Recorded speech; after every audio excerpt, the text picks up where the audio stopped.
আসসালামু আলাইকুম প্রিয় পরীক্ষার্থী বন্ধুরা, আজকে আমরা ইম্পর্টেন্ট 5টি প্রশ্ন নিয়ে আলোচনা করব যেগুলো পরীক্ষার মধ্যে অবশ্যই আসতে পারে।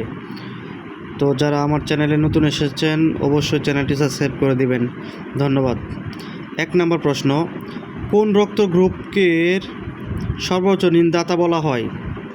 উত্তর ও পজিটিভ। 2 নম্বর প্রশ্ন, মানুষের হৃৎপিণ্ডে কতটি প্রকোষ্ঠ থাকে? উত্তর 4 নাম্বার। 3 নম্বর প্রশ্ন, খাবার স্যালাইন বানানোর পর কতক্ষণ পর্যন্ত খাওয়ানো যাবে?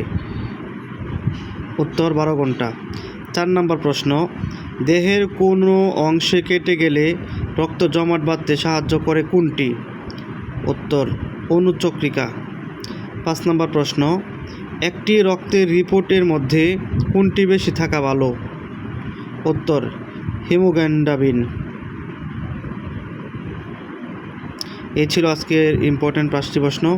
অবশ্যই চ্যানেলটি সাবস্ক্রাইব করে দিবেন আরও ইম্পর্টেন্ট প্রশ্ন পেতে। আসসালামু আলাইকুম।